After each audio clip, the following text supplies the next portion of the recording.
He brought together people of different faiths and different races. Today, we acknowledge that he is a better representation of our state than the statue it replaces, which brought memories of a painful history of racism. Not that Reverend Graham was perfect. He would have been the first to tell us that. Instead, he realized that he and all of us here today have feet of clay. We are imperfect. We have been found wanting. But he believed, as many of us do, that there is redemption. And he gave his life to delivering that message. The Reverend Billy Graham also recognized that the responsibility of public servants such as us, and especially that of the President of the United States, was so immense that whoever was in that office deserved a presumption of good faith, the power of prayer, the gift of his wisdom, friendship, and advice. He did not seek to bludgeon or deify any political candidate or party. Instead, he would use his magnetic, loving, and persuasive gifts to counsel and lift in prayer political leaders of both parties. He did not seek to attack other religions, and he treated all with dignity and respect. In fact, he once said, quote, "Racial prejudice, anti-Semitism, or hatred of anyone with different beliefs has no place in the human mind or heart."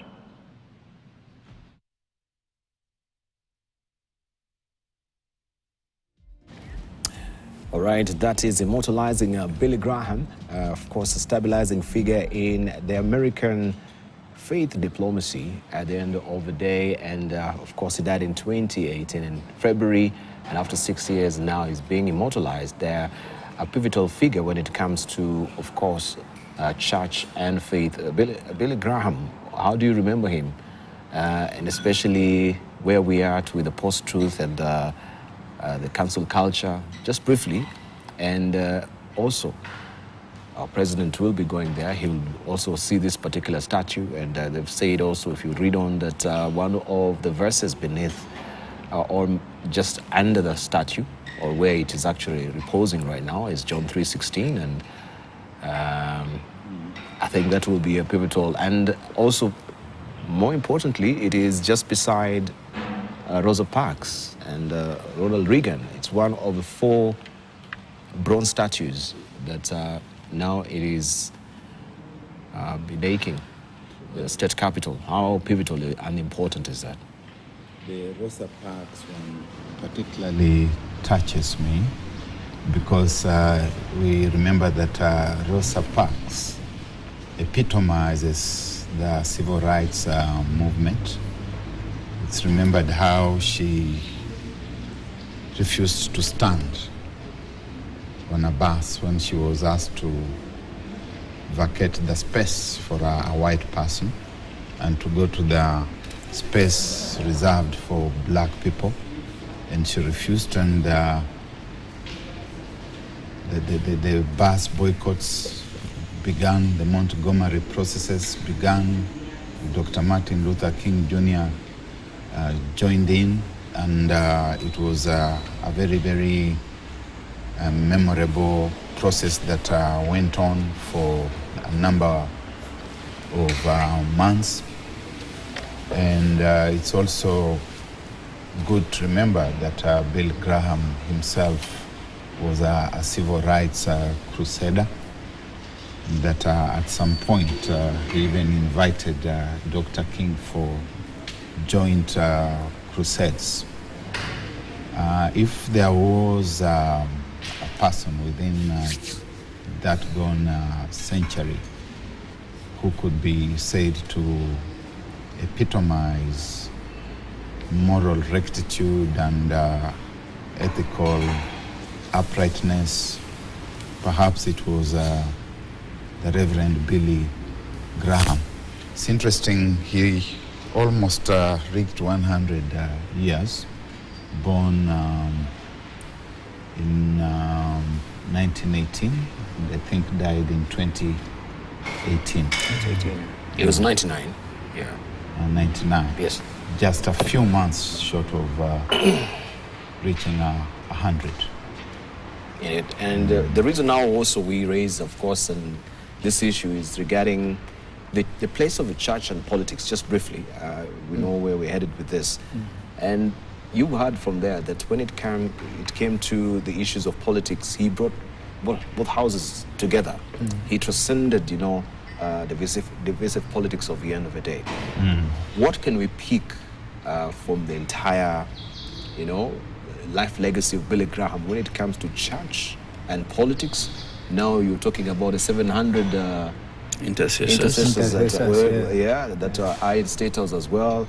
And we have a faith diplomacy also in status currently.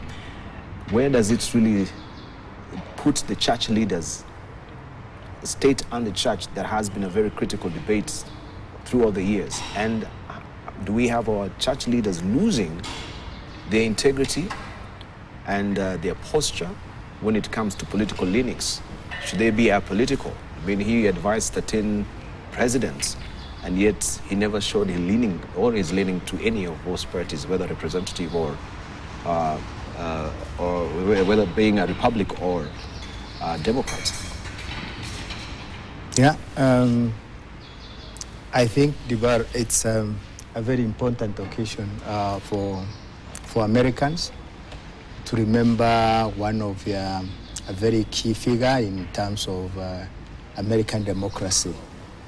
Billy Graham, Martin Luther King Jr., these were preachers who were really called to bring people together. Remember, at that time there was a lot of racial segregation about the blacks and the whites and all colored and all that kind of politics.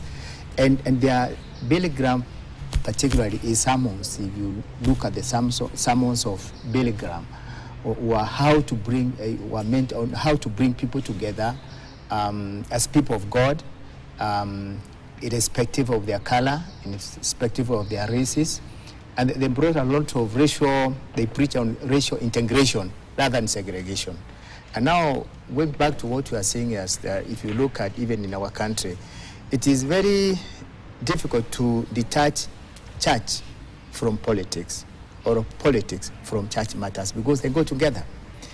The Bible, one way, or the Holy Books teach, if those who are not Christians, they teach about people of God staying together, united, and that is the gospel. And the politicians also, they preach about people being together, although they may not use the Holy Book like the Bible, Quran, and other books. They will use the issues of governance, how people can work together as a team, how can they work united together as a country.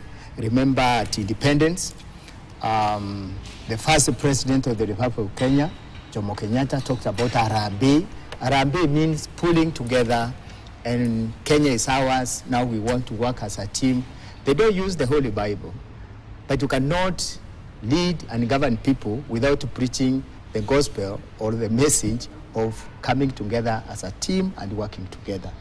But the church also preaches the same. Thank you. So here, they have played a key role in liberation of this country, even to the multi-party democracy, even to the current the government. You have seen the president. I just wanted it to be not really a main topic. Okay, it was just a background. I want to want that to comment. No. But it is something really very important just, to know that church and politics go together. It is just a news update. You know, so for me, in as much as a news update, I think the timing is very significant. The erection of Billy Graham statue in the Congress, coming at a time when, America itself is at crossroads. Some of the values, you look at the presidential campaign debates and how people, some of the candidates seeking to be in charge of the most powerful country in the world, make reference to other human beings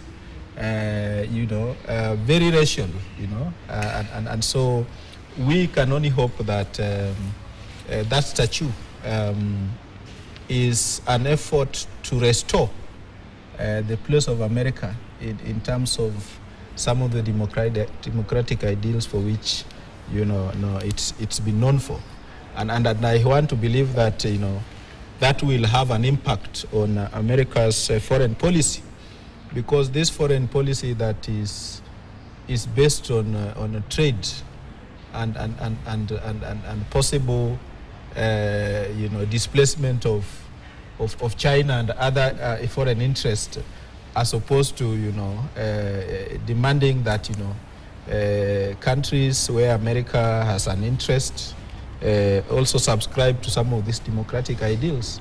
We are yearning for the days when Hempston would constantly talk about human rights and democracy.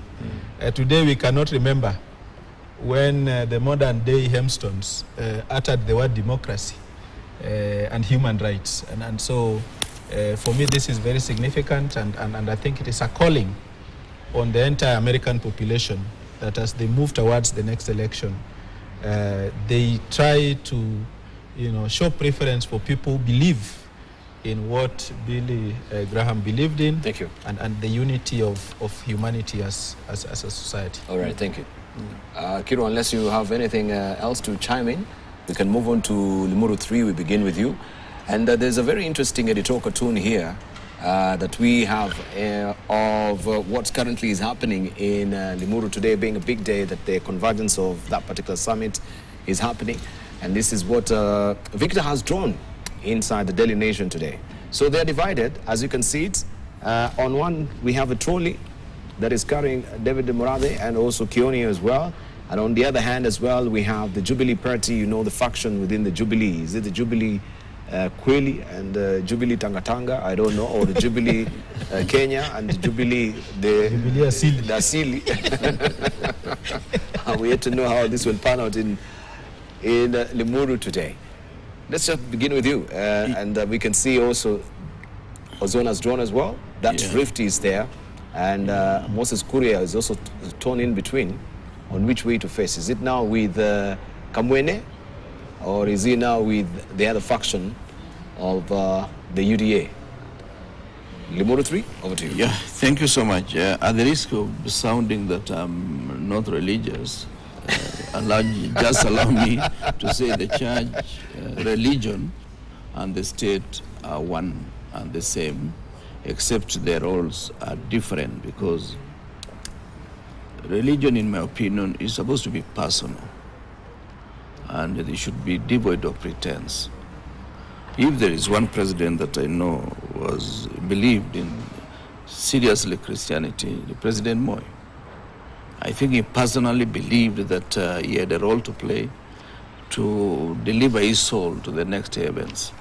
He might have made enough mistakes, but the people I see in this town nowadays are just using religion to emasculate the public and make them servants of individuals instead of being servants of the God, the Almighty. Back to Limuru. I think it is very useful. It's national conversation. National conversation because Kenya is devoid of serious political entities called parties. Today you are seeing in the same headline that ANC is likely to be folding and moving to UDA, which means ANC was Musalia.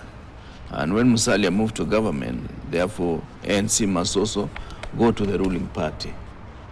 It is poverty or political philosophy that parties cannot move together as coalitions. They must fold every 5 years, to the extent that for the last 25 years, no political arrangement has formed the government twice. But I just do pray that one day Kenya will have 2 or 3 strong political parties, plus of course many other parties that are trying to get to this space. Why am I saying so? I'm saying so because it is the only way we can reduce some of the problems that we face as a nation, including the issue of tribalism. Why are the other parties not folding?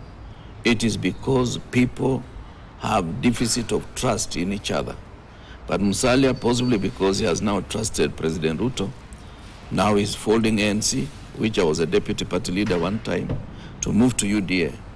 But my take was to advise Musalia, because he's my younger brother, is that let also UDA fold itself so that you move into a new political entity. They will be stronger than having a normal coalition. But just the ANC moving to UDA, you'll be creating another space for an emerging political entity, perhaps even to the Tawe movement in Western Kenya. So Limuru 3, for me, I supported, because the people of Mount Kenya must have a conversation. And if they want to be part of the next political arrangement, whether joining the current president in his quest for a second term or moving into another entity, that conversation is very useful, because every community must converse, because up to now, the political entities we have in Kenya are just a coalition of tribes or coalition of individuals with the same possibly idea of forming the government. That's why coalitions don't exist beyond. That's why even Azimio today is weaker than if it had formed the government. And even the Jubilee members who are now in government will not have moved to government. The UDA members who are now in government will not have moved to government. Azimio formed the government of the day at that particular time. So in summary, Debal, all these conversations are useful, but we hope at the end of it, as Kenyans will be able to say, what do we do? Because this space called Kenya is ours, if only we can form strong political parties. Otherwise, this issue is either a personal issue or tribal arrangement. For me, there is no philosophy saying one tribe should be with the other. We must ask ourselves, what is the philosophical foundation of us working together? Do you believe in what I believe in?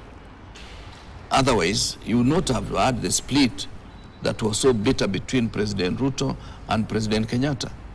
It was not, it is because I think the two individuals never had the same philosophical foundation or thinking at the beginning of time. They came together conveniently to win the election. After winning the elections, they were strange bedfellows for 10 years. And it's dangerous for the country.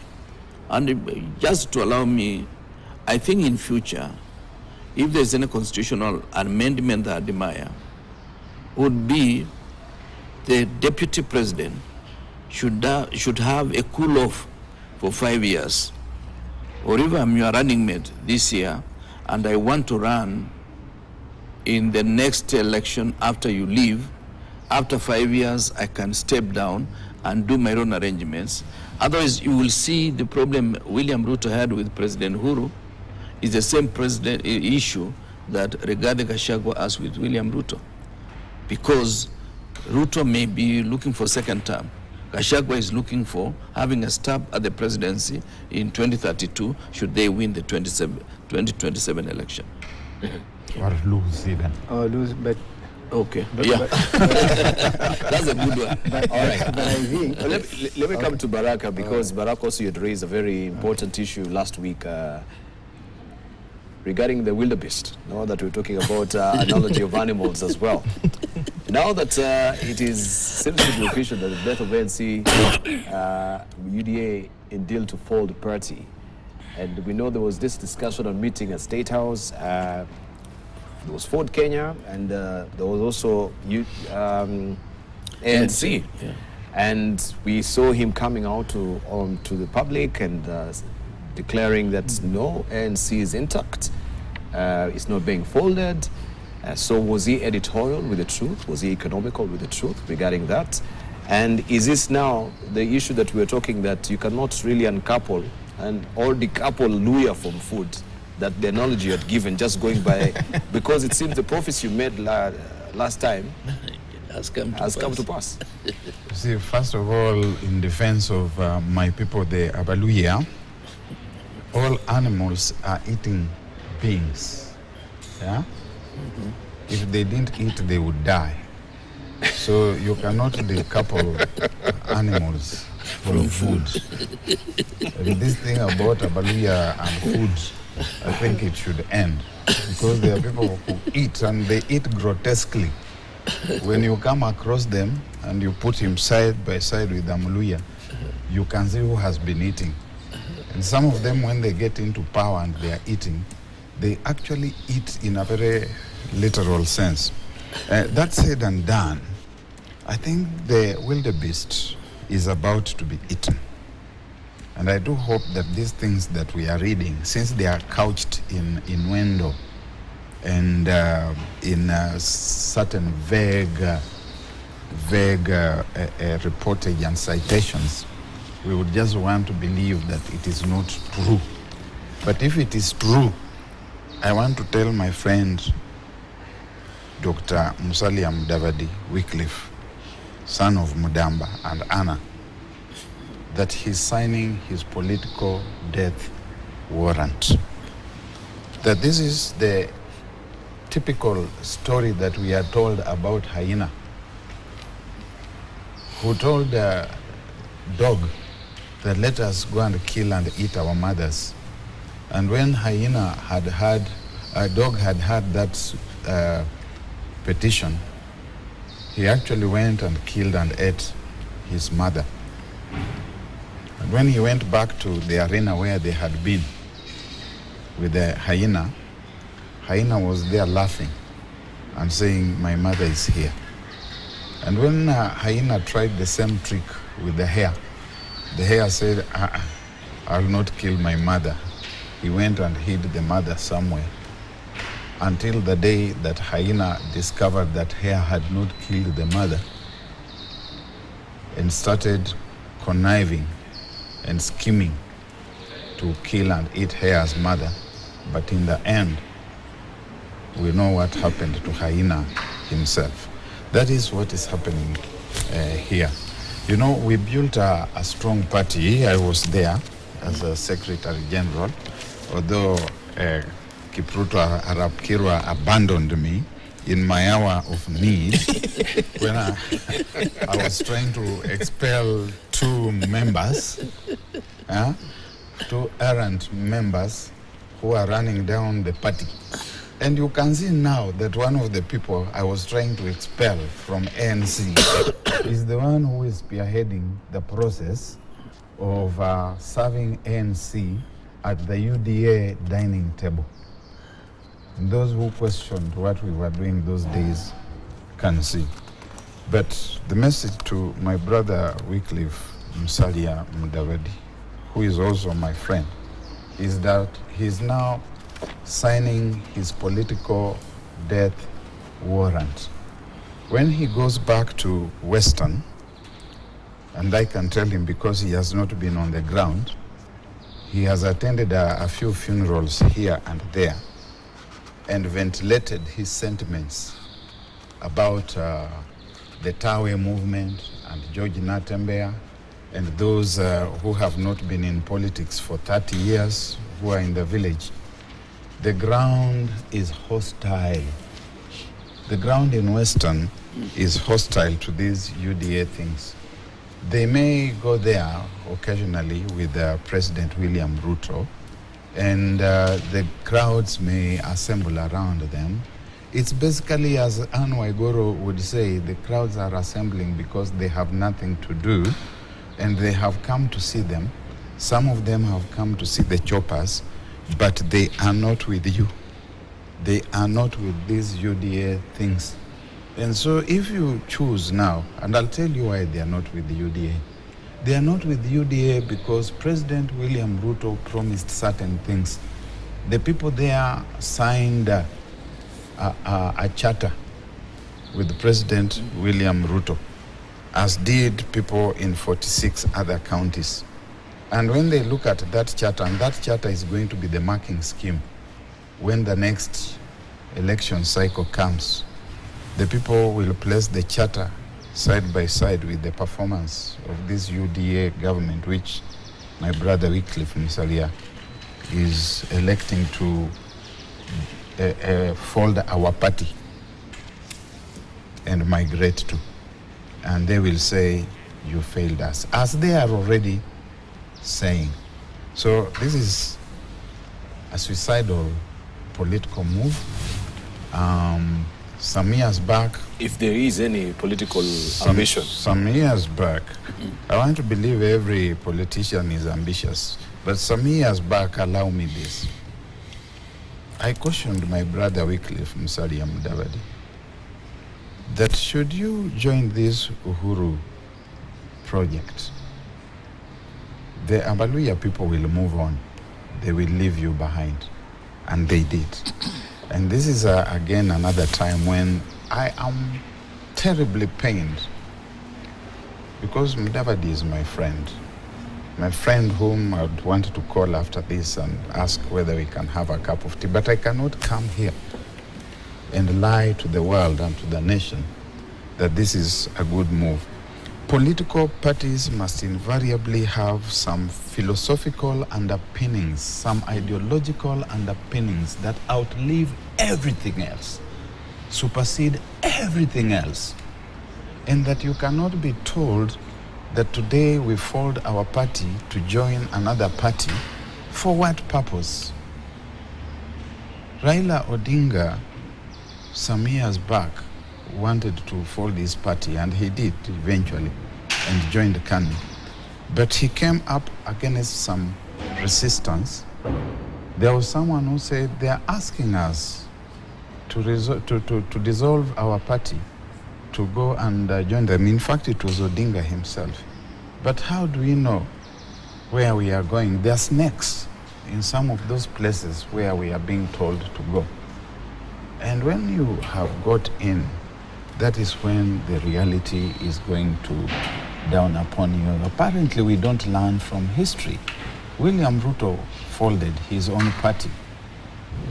And in his case, it was much better than now, because even President Uhuru Kenyatta folded his own party and they came up with Jubilee. But this one, you are being told to fold yours so that we can swallow you. My friend, it's going to be bad. But for the record, I don't think he folded his party, right? Amongst the William Samoei Ruto, the URP. Yeah, they folded URP. They voted. In the first what they term, did in 2013, it was yeah. Jubilee Coalition. Indeed. In 2017, was 16, Jubilee. it became Jubilee Party. Yes. And Both it of is them William folded their Ruto parties, Yes. who pushed for the merger for very strategic political reasons. And I think it worked for him. That's what Barack is talking about. That knowing that after winning the second term in 2017, the former president Uhuru Kenyatta would not be interested. Ruto's focus was on inheriting a larger constituency. So he believed, and it worked for him, that merging the two parties, or if he retained URP, he would perhaps be left with this side of the stick in Rift Valley and some pockets of the country. So it is Ruto himself who pushed for the merger, for strategically and surreptitiously inheriting Uhuru's TNA. Yeah, and that worked for him. Well, but I think I still have a different story about URP having a death knell completely, because I think it morphed into something else. It was not really... Oh, okay, I'll leave it for... Your facts are wrong. Let's jog your memory. Let's jog your memory. Yeah? That in 2016, yeah, URP and TNA fused. They merged, and they merged under the Political Parties Act clause that allows political parties to dissolve themselves and become or form a new party without losing their seats. Let's improve the conversation. There were more than 7 political And more than entities. 7. I agree. Yeah. But those were the major remember ones. that. The two there were was the the major major ones. political Balala parties. There was the Others issue of more, Balala, there was the new Fort Kenya, Yeah. there was Charity the Ngilu. Charity Ngilu, Yeah. And I think there were about 7 political entities, which I was But vice chairman of one of them. Libel, commenting on ANC. Yes. Okay. Back to ANC, we Yes. complete the ANC. Yeah, we're juxtaposing with the Limuru thing because all this is just party politics as well. Yeah. Yeah. Yes. I wanted to comment on the ANC. You know what we are seeing, what is unfolding with the ANC and other political outfits, is characteristic of and symptomatic of political dishonesty. You remember when the earthquake, is supposed to have happened at the Bomas of Kenya, and Mudavadi was supposed to be the presidential candidate. Actually, it was an occasion to launch his presidential bid, only for the current president to emerge, ushered in by the ANC Secretary General, who literally delivered ANC to the Kenya Kwanza Brigade, and in the end, without any compunction of and guilt of saying this is why I'm not running for president. Mudavadi went on to Mudavadi's candidature fizzled out just like that. And ever since we had the 2022 elections, we have never seen ANC, as one of those parties doing, the usual things that political parties should do. Even if you are part of the ruling coalition, there are some in-house things that the party should do. So we have not seen much of that. What we have had repeatedly is the former Secretary General of ANC, who is now the Secretary General of UDA, literally... He was not our Secretary General. Okay, initially. But I think at some point he served, or whatever he did. But I think this gallivanting between UDA and ANC gave him some relevance, and repeatedly, ever since he got appointed. Interestingly, political party leadership today is appointment. So he has been calling on other parties to fold up and join UDA, not join Kenya Kwanza, because ideally, if Mudavadi wanted to fold ANC, he should also have demanded of UDA to fold up, for Kenya to fold up, and all these other small outfits that joined or signed an MOU under the Kenya Kwanza, so that Kenya Kwanza becomes the bigger party. Yeah, but the risk of whatever he's doing is trying to do what Moi did. Moi and Shikuku and Muliro and the others, folded the KADU to join KANU. It may have worked for Moi that he was among the preferred scions within KADU that was tapped to be deputy vice president, as the position was called, and later on, of course, succeeded the founding president and became president for 24 years. Now, some of those things do not necessarily repeat themselves in the same manner and fashion.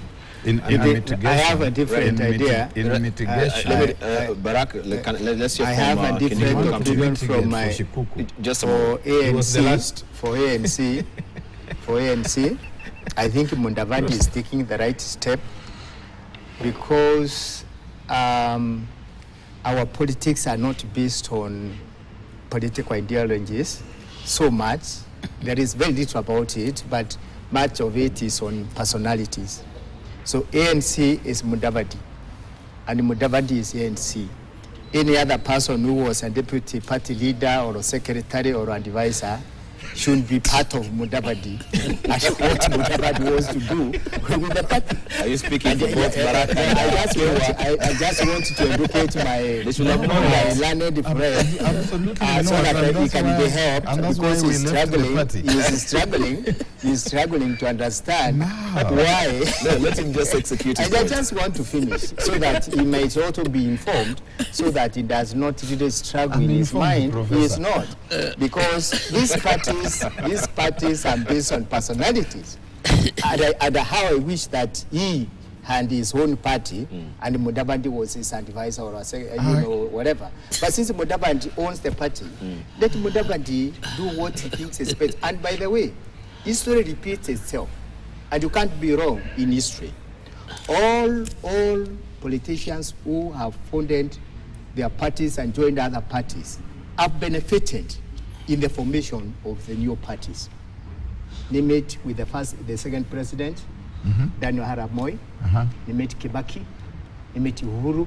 Even the current president, Ruto. So who knows? Now, this is my analysis of why Mudavadi, because ANC is outlived its usefulness up to the Kenya Kwanza commission, up to the formation of Kenya Kwanza. So it was one of the parties that helped Kenya Kwanza, formed Kenya Kwanza, and UDA and all that coalition to be Kenya Kwanza to win the elections. And therefore they have done their job. So what is to do again after forming a government? And they've got in position now. And it's in coalition, and it's in the government. The deputy status controller we're talking about, well, former SG of ANC, Simon Gikuru, right?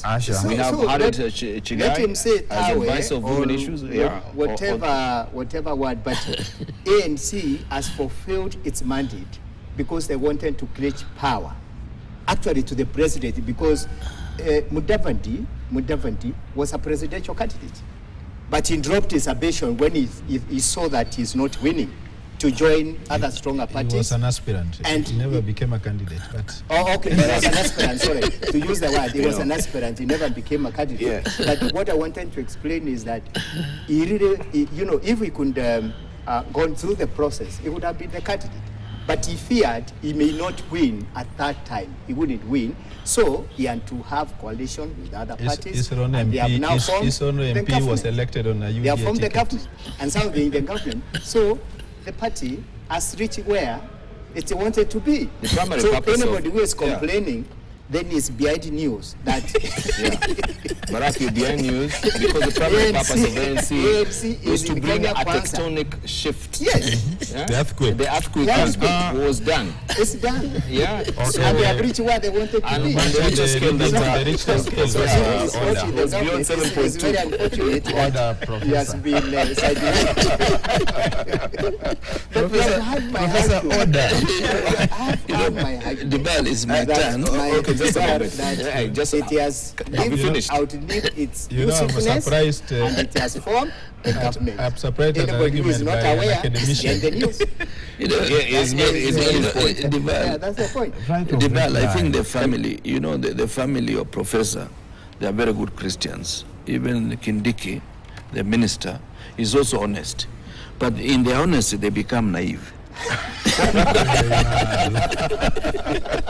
Because if the very purpose of a political party is just for personal convenience, then that party loses its import. But that's the truth. That's on No, the reaction. it loses its saying. import.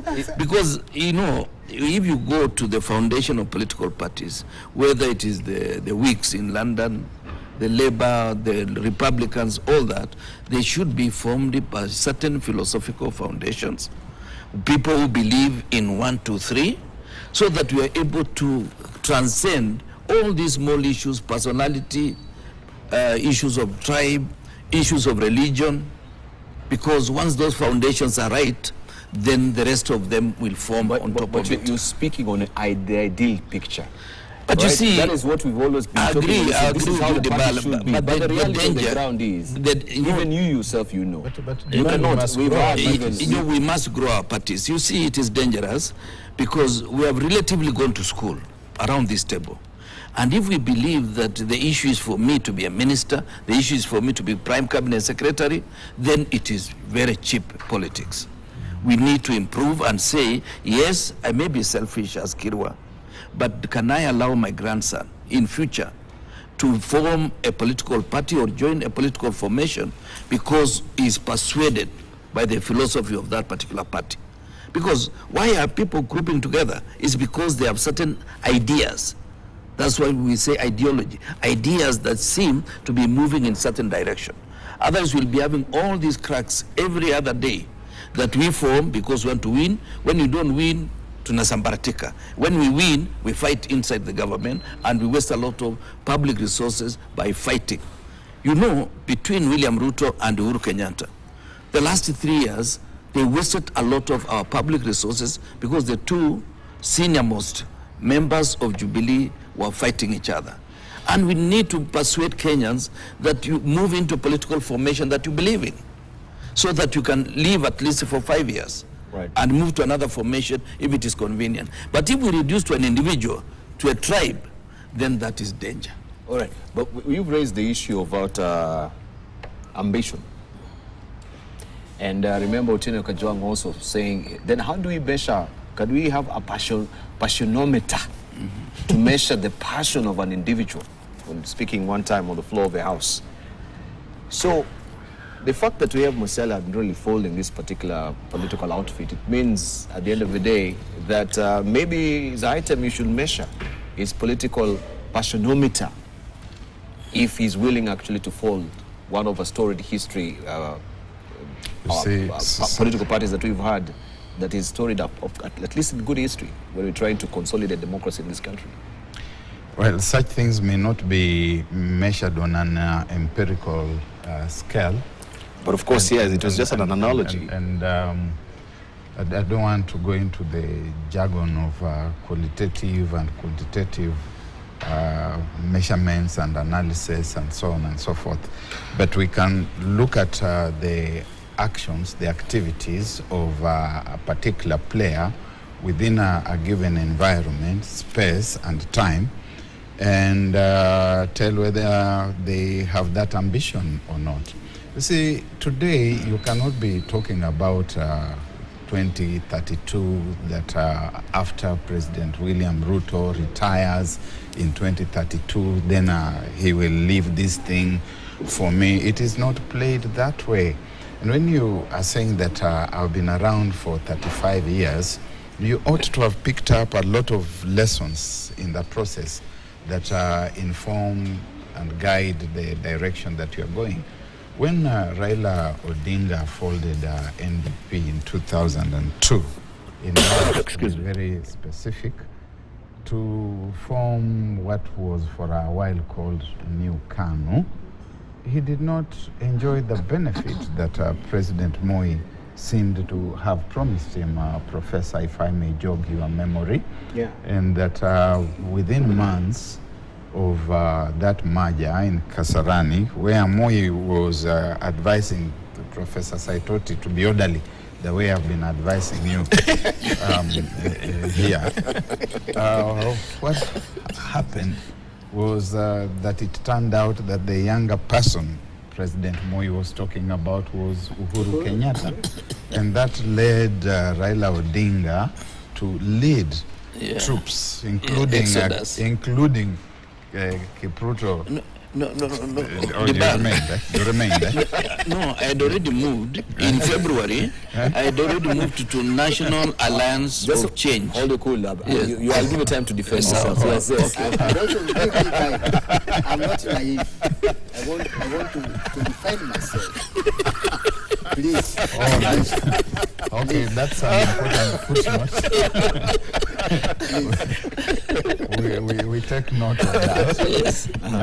And Raila Odinga to exit, and it was subsequent to that the National Rainbow Coalition came into existence in October 2002 and sent KANU on the sabbatical that it's still suffering from more than 20 years later.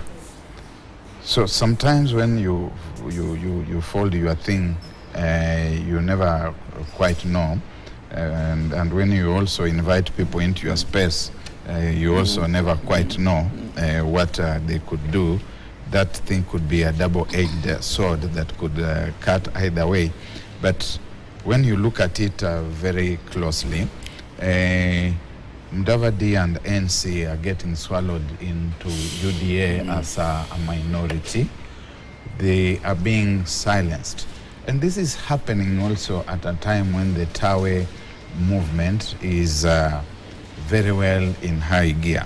The Tawe movement may be or may not be genuine standalone movement. But we have also heard, have we not, that it could also be somebody's project, that it's part of the strategic agenda to cut down to size persons like Mudavadi and Weta.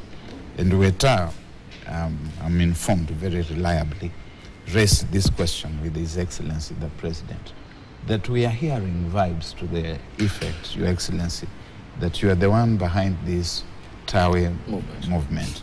And His Excellency is very reliably from sources that I trust, and I have to trust them because they are known to me and they have access to those spaces. His Excellency said that he was above what he called petty politics and advised these gentlemen to go and put their houses in order. Mudavadi has elected to put his house in order by being swallowed up. And from the sources also, were you very reliable? Yeah, I've got very reliable sources. And these sources also indicate that Simon Koru, who is now Deputy Controller, has been seconded to State House by none other than the Deputy President, Rigathi Gachagua, because the DP is being left out of activities around State House. So he needs his own alternate, his own assignee, who can take care of his diary in that regard. That kind of information ought to be made public because it is our State House, as Churchill Suba would tell you. Then finally, because I see you want to take the conch away from me, I've got the conch, but I know you want to take it away. Finally, it's important that when Churchill is saying some of these things, he should not just carry Martin Shikuku with everybody else in the wash. Martin Shikuku was the last person to cross the floor when KADU, in the lingua of the time, dissolved itself voluntarily. Shikuku refused. And he came home. And I saw him in Emanyudia. I was a small boy. I saw him in Emanyudia. And the people were telling him, just cross, you're the only one who is left. And he went back to Parliament and he said, today I'm going to cross. But one day, this country will remember that I did not want to cross because we are forming a dictatorship. And those words are very important because today, again, in these things which we are being told to dissolve our parties and come and form one behemoth, we are forming a dictatorship. Did you want to also mention that information maybe that you're privy to that Ford Kenya declined to fold? Ford Kenya is not going to fold. He's not going to fold. Okay, leave it at that. All right, you can exonerate yourself from naivety.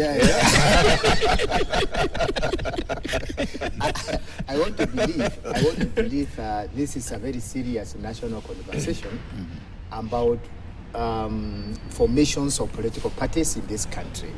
And I want to be very, very sincere. Ask any politician, and especially those who have been in politics for about 20 years, they will tell you that they have moved from one political party to another, about 3 to 4, before to be where they are today. Even Mheshimiwa here can tell you. And you ask them, why do they migrate from one party to another? It's because they do not have any political... Because they are wild beasts. They are not wild beasts, but they lack political ideology.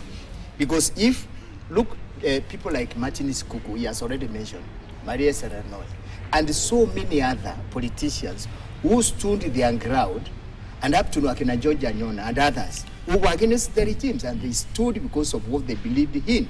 They never moved from their parties, party hopping. And they believed, but they never benefited from the systems. And all politicians who were able to move from one party to another, depending on the season and coalition, the caucus, like Limuru 3, they jump into ship, from one ship to another. And they have survived all the way through. So that's why I'm saying it's not a matter of being naive, but it's really, that is the truth, that is the ideal. So when you want to follow what is written in the Constitution and what is documented, that is how it should be. That we should have political parties, and the people who advocate and support these parties, they have a political base and a political ideology. Come rain, come shine, this is what we believe in, and then we form parties. Look at America. They have only 2 parties. You know, you're either conservative or Democrat. So if you're a Democrat, you know that's your stand. You may win or you may lose. But here in Kenya, it's not so. And the reason, simple reason, Dibar, is that our parties are based on communities, on personalities. We can't run away from that. And personalities form communities. Communities do the coalition. And these coalitions have political formations. And the communities that have larger numbers, you see they have more say in the formation of the government. And that's why small parties like ANC, they are very insignificant in their numbers. And therefore, if they don't found and join a bigger party, they are going to lose everything in the formation of the government. And that's why I think Mudavadi has all the wisdom, and I think support him. He should disband his party and join Kenya Kwanza, because he's in the government. What is it he did it for? If he cannot be in the government, you're only saying you have a party called ANC, and they are just in the code there. So like now Mudavadi, he has a very key role to play in the government and contributing a lot in this country. That's why I'm saying it's not a matter of being naive or simple in terms, but looking at the things realistically. However, if we have to do the ideal, I think the Constitution can be reviewed and revised so that it can stop some of these coalitions and stop some of these people party hopping, so that you don't move from one party to another. That's the only way. But as long as it is like open like that, it's already there. Look at Limuru 3. Those people are gathering there. They may be in small number. But any politician who wishes to have the votes of Mount Kenya must listen to the voices of the few people, because they are going to gather today they are meeting. Maybe it may not be so successful, but if they continue persisting, you'll find that it will come up with a very, very strong and a very powerful force in 2027, 2032. Thank you. Let's leave it at that. Of course, we've not elected to discuss Limuru 3 because it's not happened. That will be purely speculative of us as well. Let's just try and see what will happen next week. I mean, will have happened today, so that we can have at least a good chunk of content to discuss next week. But I want to just begin with you, Churchill Suba, your closing remarks, 30 seconds. Let me put my bell here so that I know civil society. Yeah, thank you very much. And I think looking at all these discussions, we need our civic political culture needs to move from these party shenanigans, so that we can consolidate parties as the building blocks of our democratic governance. Thank you. Honorable Kiro, your closing remarks, 30 seconds. Yes, I agree with Professor Kindiki, but my worry is that where is Musalia moving to? William Ruto is a very interesting animal. I don't know, Barack Muluka will assist me. Interesting animal would be a very strong verbiage to use also. Yes, because His Excellency, I feel a bit unnerved with that. Oh yeah. It means political animal. Political animal, in the sense that so as you move in, yes, he has already prescribed something for you. Musalia may not last another 5 years in the position he's holding. All right. Barack Muluka. Yes, thank you very much. If communities form political parties, and that those then become platforms for groping for space, for canvassing for space, then it is imperative that those who would want to capture those spaces must go back to the communities and carry them along. I'm afraid I have not seen Musalia Mudavadi doing Buhungu 3 the same way we are seeing that being done, and therefore the learned professor's argument kills itself. This is a political death warrant. All right, let's leave it at that, guys. Thank you so much. I really appreciate your input this mourning. And of course, also last week we had Martin saying, yes, the fertilizer probe, Linturi will be exonerated. Yeah. Today is a free man. Yeah. All right, so we'll prophesy also what will be happening next Friday with the Limuru 3 and all the I think fate of it. Professor gets inside Thank you very information. much for your valid confidence. Thank you, guys. All right, this diet is up next. Professor, Not really. you need to pursue the ideal. It's the ideal. Professor. But why? You are on. You look at- You are. I'm from a community. All right. Then why are you defeated?